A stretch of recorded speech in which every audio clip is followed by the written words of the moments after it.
Gua nonton ininya Abdur, YouTube-nya Abdur, itu ternyata dia kurang ajar sekali. Mencoba menghitung-hitung nikmatnya Allah. Padahal sudah jelas. Kami yang baca Al-Quran, yang memahami Al-Quran jelas. Wa in ta'uddu nikmatallahi la tuhsuha. Kalau kamu mau menghitung-hitung nikmat Allah, gak bisa. Iya, betul. Justru karena ayat itu makanya saya menghitung.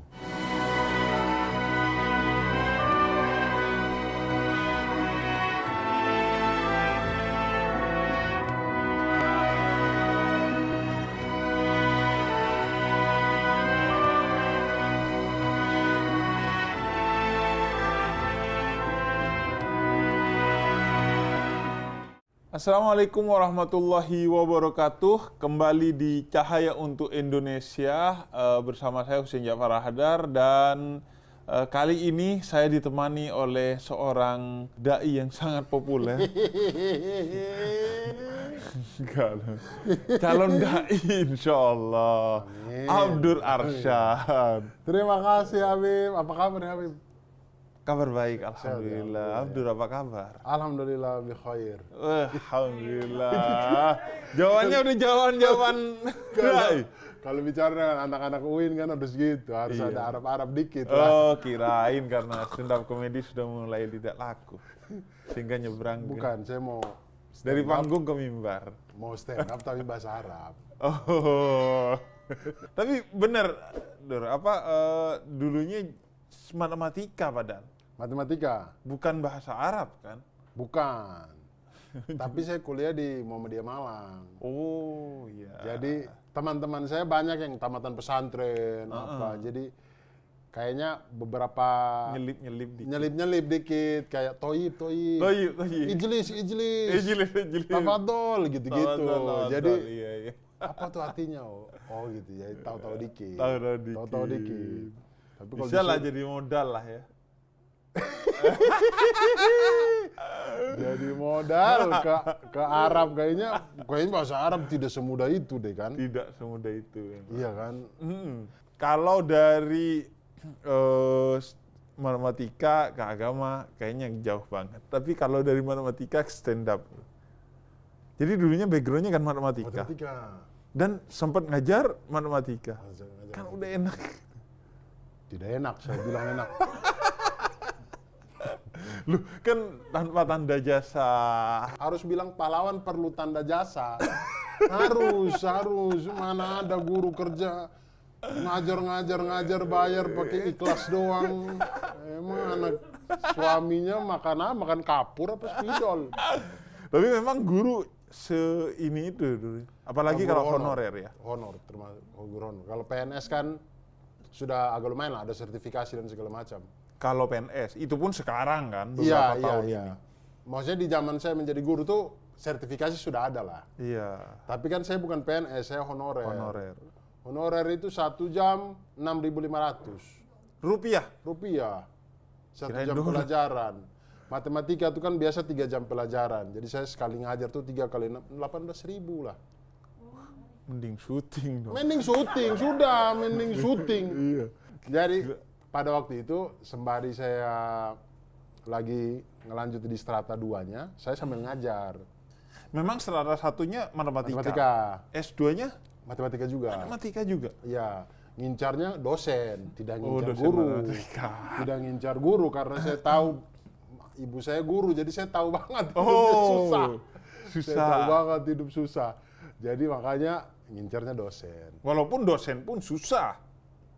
Tapi paling tidak honor dosen tidak semenyedihkan guru. Padahal guru ngajarnya lebih susah ketimbang dosen ya. Lebih susah. Dosen itu kan cuma, ya saudara-saudara, besok ini materinya sudah saya kirimkan, nanti besok kumpulkan ya. Gitu atau doang. Diskusi silakan. Iya. Kan namanya mahasiswa. Kalau guru dia pegang kelas guru dari awal sampai akhir ya, ngajar. Iya. Tapi guru itu sebenarnya agak kurang fair. Karena gurunya banyak, setiap mata pelajaran satu guru, tapi muridnya harus ngerti semua. Ya betul sih. Makanya gurunya aja gak ngerti semua. Iya betul. Tapi guru dulu juga pernah begitu. Guru di sekolah juga gitu. Jadi ya gitulah namanya S2 kurikulum kita. matematika, terus ngajar. Berapa tahun ngajar? Saya ngajar di beberapa sekolah lah. Dapat setahun apa 2 tahun kurang lebih lah ya. Sembari itu. Nah, sembari saya ngajar sambil kuliah, kalau ada waktu kosong sore atau malam saya stand up di Malang. Dan lu sebagai guru pasti killer. Tidak killer karena Sama-sama dianggap killer biasanya timur dan iya timur biasanya itu kalau matematika tuh sudah bawaan kita masuk di kelas tuh orang sudah siswa-siswa udah malas gitu. Iya. Apalagi kalau kita kebagian di jam-jam yang habis istirahat pertama. Kan tidak tidak selamanya matematika di jam pertama atau jam kedua. Biasanya habis istirahat tuh ada juga.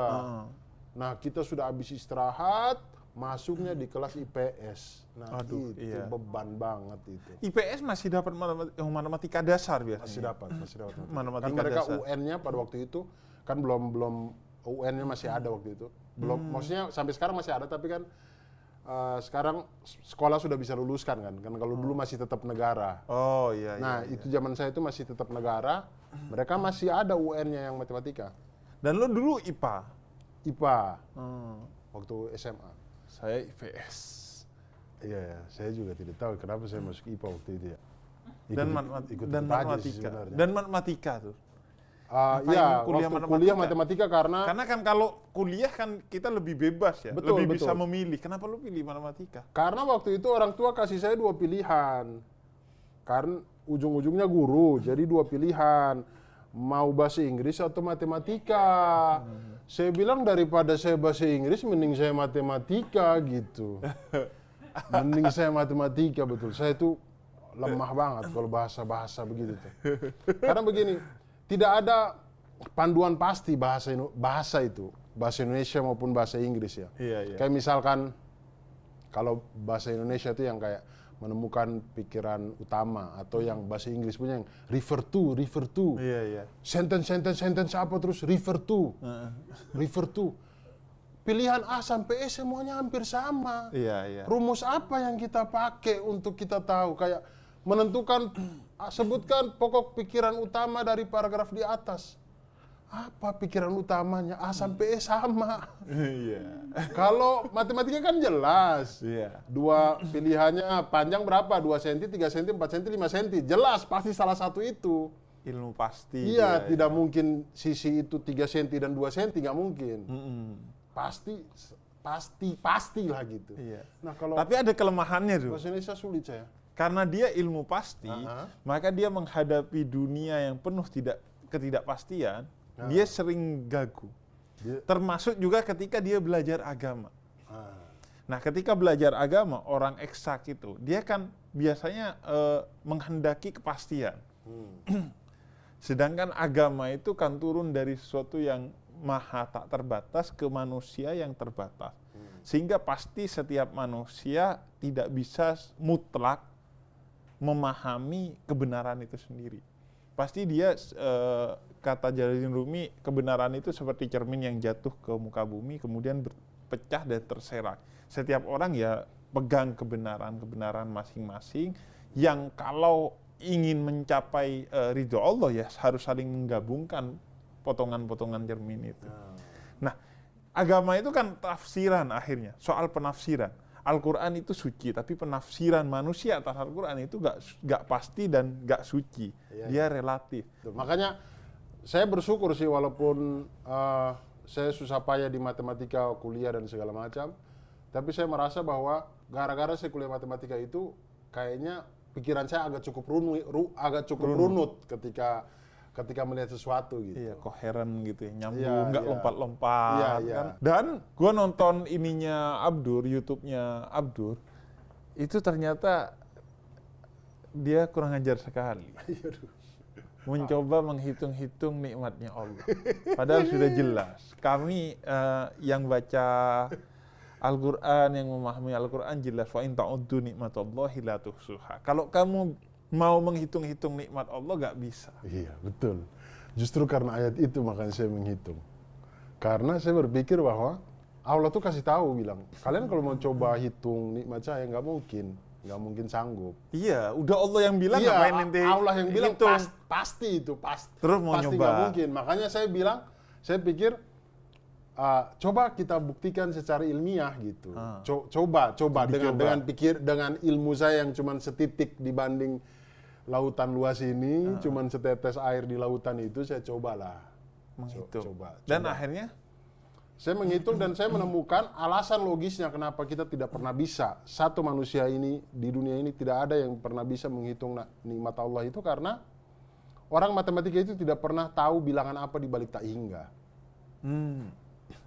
Matematika itu ketika menghitung dan ketemu angka-angka atau bilangan, bahkan disebut bilangan kompleks, dia bukan bilangan real lagi tuh. Sudah masuk bilangan imajiner gitu kalau tak hingga itu. Selalu ketemu tak hingga tuh pasti selalu dihindari. Persamaan itu akan selalu dihindari untuk menemukan tak hingga itu. Yang lambangnya S kayak Iya, S gitu yang ya. infinity ini, infinity. Iya, infinity. Selalu menghindar, orang matematika selalu menghindar untuk menemukan itu tuh selalu menghindar. Maksudnya kalau persamaannya akan menjurus ke situ akan diubah bagaimana biar tidak ke situ, tidak ke situ. Jadi matematika itu tidak pernah bisa mendefinisikan apa itu tak hingga. Nah, itu yang membuat simpelnya itu yang tidak bisa kita menghitung nikmat Tuhan. Dan seingat gue itu lo hanya mata doang ya kalau nggak salah yang dihitung. Iya, itu baru Nikmat mata doang, baru nikmat mata doang. Nikmat mata. Iya. Jadi justru kesimpulannya Iya. memang secara ilmiah memang nggak bisa Iya. dihitung. Saya mengambil mata itu karena saya kurang tahu itu tuh cerita sufi atau hadis atau apa ya yang katanya ada ahli ibadah yang dia pengen masuk surga karena ibadahnya selama 500 tahun, Iya. tapi kemudian ketika ditimbang dengan nikmat sebelah matanya doang, ternyata nikmatnya masih lebih banyak daripada amalnya dia gitu. Iya. Sepanjang 500 tahun itu. Iya. Dan dalam hadis memang bahkan Rasul pun masuk surganya itu, Rasul kan dijamin masuk surga. Tapi dalam hadis dijelaskan bahwa itu karena rahmatnya Allah, bukan karena amalannya Rasul. Karena itu ketika Sayyidah Aisyah bertanya, Rasul kok masih sholat sunnah gitu, padahal sudah dijamin masuk surga, sholat malam. Iya, yaitu kata Rasul, aku ingin menjadi abdan syakura, hamba yang bersyukur. Jadi semua ibadah Rasul itu ya untuk rasa syukur gitu. Nah, rasa syukur itu yang kemudian mengetuk pintu rahmatnya Allah. Ketika dibuka pintu rahmatnya Allah, maka kita dimasukkan ke surga. Makanya saya sering bilang, ibadah itu harus menjadi seni merayu Tuhan. Jangan menganggap, oh ibadah ini buat beli surga, gak bisa. Dia merayu Tuhan agar Tuhan, wah iya nih orang. Makanya satu sujudnya orang aja membuat Tuhan merasa, wah beneran nih, ini hamba gua nih. Sujudnya sampai segitunya. Dibuka pintu rahmat, masuk surga kita. Dan memang harus targetnya Tuhan atau Nabi Muhammad, bukan surga. Karena kalau surga belum tentu ada Nabi Muhammadnya di dalamnya. Tapi kalau ketemu Nabi Muhammad pasti di surga dong. Nggak mungkin di tempat lain. Dan surganya pasti surga yang ultimate gitu ya. Surga yang tertinggi. Karena ini bersama Abdur, gue jadi ingat. Gue tuh pernah buka HP gitu, pengen beli sepatu. Tiba-tiba di YouTube ada iklan sepatu. Padahal gue nggak pernah tahu tuh. Kapan algoritma gue masuk ke sepatu. Dan itu kan permainan algoritma lah ya di media sosial. Akhirnya gue berpikir, jangan-jangan surga itu berbasis algoritma ya. Ketika kita masih punya keinginan sudah berwujud gitu. Tapi algoritma yang sudah super canggih. Iya pasti. Yang sudah infinity tadi. Tak terhingga gitu. Ya bisa jadi, bisa jadi. Ini bisa jadi tema. Karena katanya kan hidup kita itu bergantung pada akhir nafas terakhir, sakaratul maut.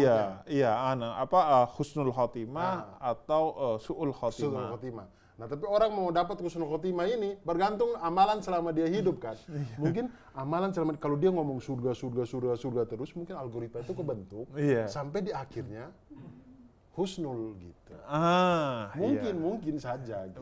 Mungkin. Memang menurut para ulama kata-kata itu kan dia akan mensuges kita untuk kemudian membentuk takdir kita. Jadi kata itu membentuk laku itu membentuk kebiasaan.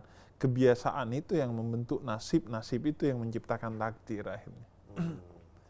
Jadi bisa jadi begitu. Jadi kita memang butuh sih dai yang backgroundnya matematika agar bisa bicara hal-hal yang seperti ini. Tapi sulit sekali karena itu tadi, maksudnya orang eksak itu menuntut memuaskan logika sih. Saya kalau ketemu teman-teman saya tuh ada juga yang pengen dipuaskan logikanya. Menurut saya agak sulit karena menjadi sulit itu ketika kita memahami agama dari sudut pandang POV-nya Allah Subhanahu wa taala gitu. Iya. Tidak mungkin bisa. Memang. Tidak mungkin bisa. Jadi ketika kita memunculkan pertanyaan-pertanyaan yang itu sudut pandangnya Allah, maka tidak bisa, logika kita tidak mungkin bisa jawab gitu menurut saya. Jadi memang konsepnya begitu. Di agama itu kan ada yang ta'akuli yang bisa dilogikakan, ada yang ta'abudi, tidak bisa dilogikakan.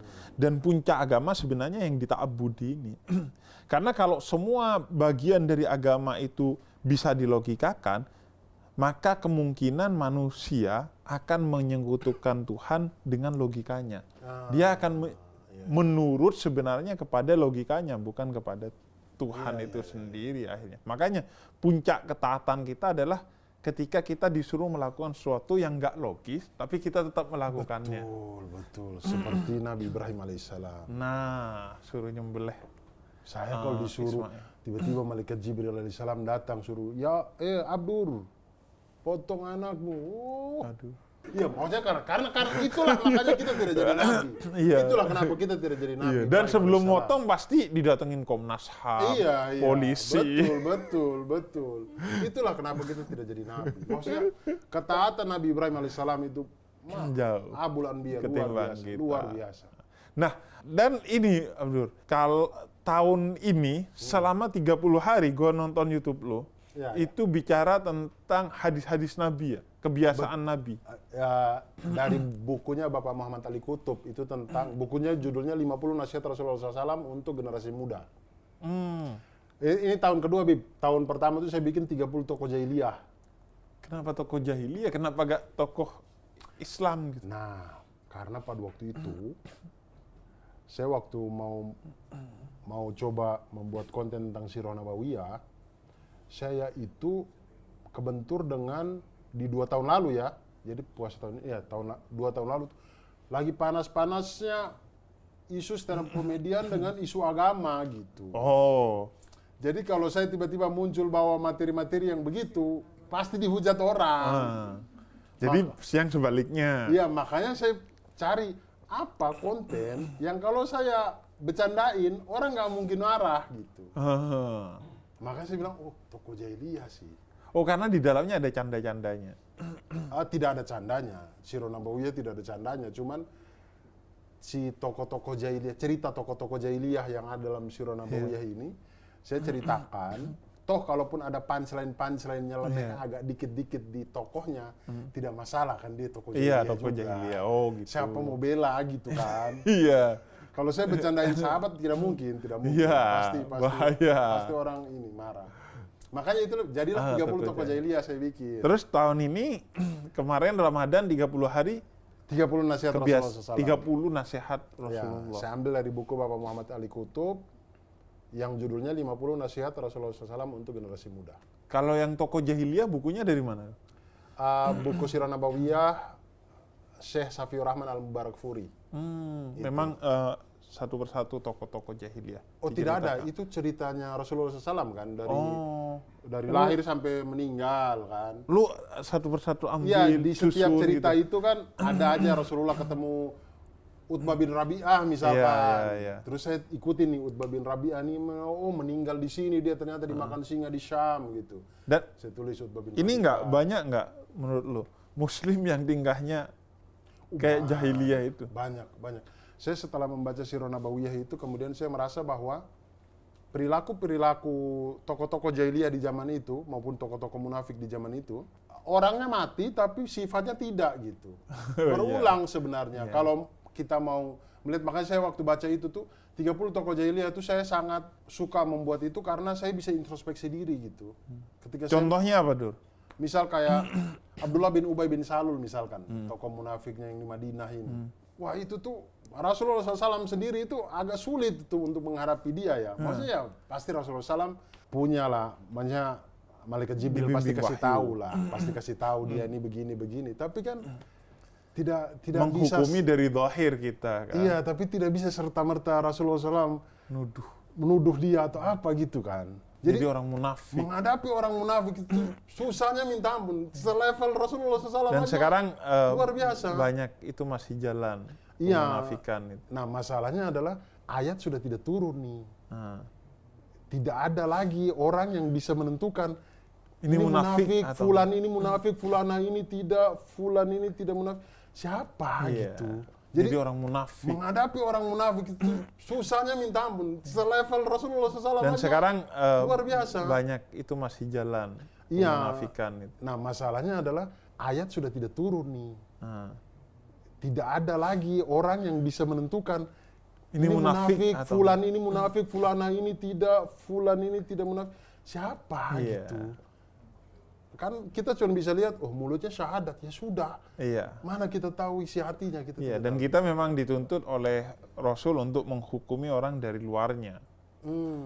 Tidak bahkan tajassus itu memata-matai aja dilarang.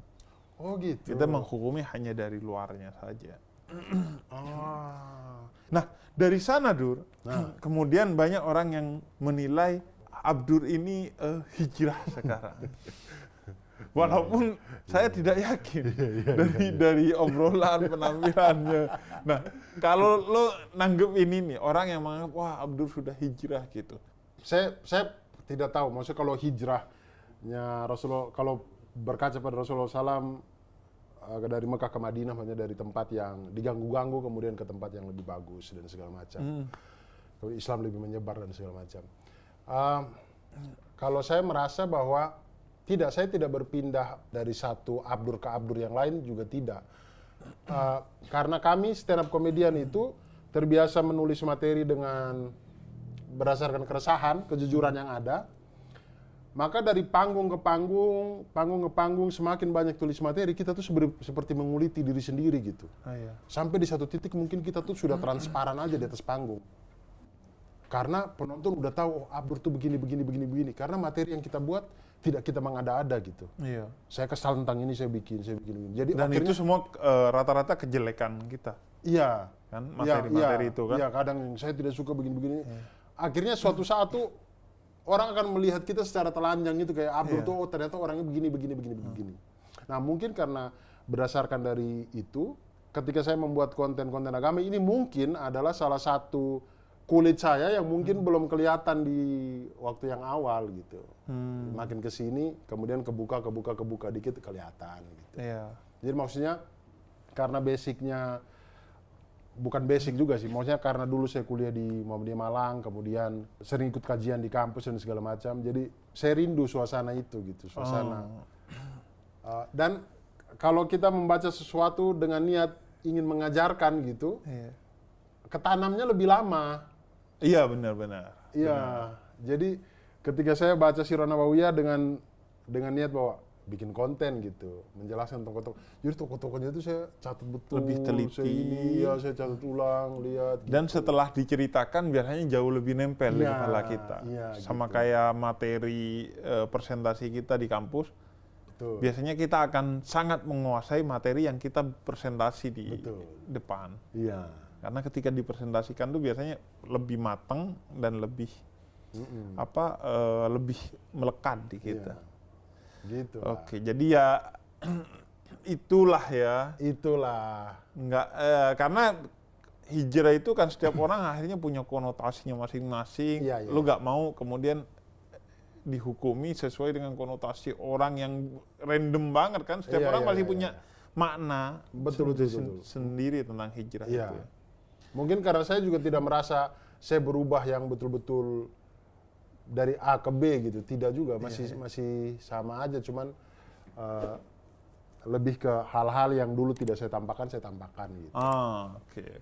Sekarang ada games sedikit. Boleh. Kita bermain-main. Gue mau ngasih pertanyaan, di ujungnya langsung lu jawab apa lanjutannya. Siap. Sesuai dengan diri Abdur. Oke. Entah yang sebelum atau setelah hijrah. Matematika itu asik karena